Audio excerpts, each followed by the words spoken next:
Hello everyone, today we are going to learn basic Scratch Meet Edu tutorial how to make random movement. So we have this example sprite and you can create new variables. You can make new and I will set the names to random only for this sprite. Click OK. The next go to event, use when flag click and use the forever. So you can insert for variable here, set my variable change to random, and then I will use the operators, use the pick random, set 1 to 4. So it's 4 times for the random. And the next go to console again, so you can use the if and operators, use the equal, so you can insert the random variables into these columns and set into number 1. Now we can repeat. Okay, you can go to the control, use the repeat. I will repeat like into 5 times.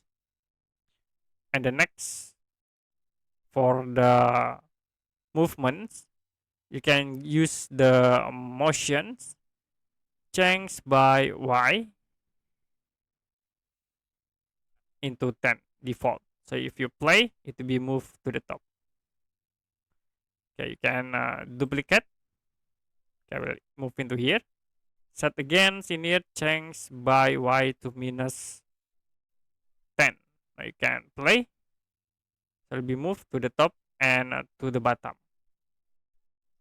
The next, we copy again. In here, I will set into number 2.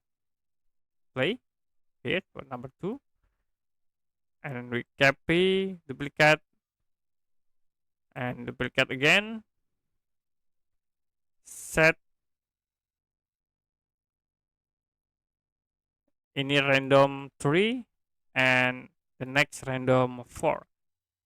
So for the movement will be moved to the change by X, and this is minus. Now if you play, the object will be moved random.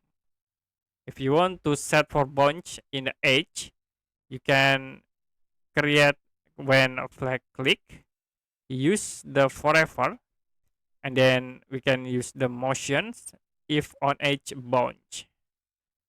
Click play, it will be bunch if the object move to the edge. Okay, that's it for basic Scratch Meet Edu tutorial how to random movement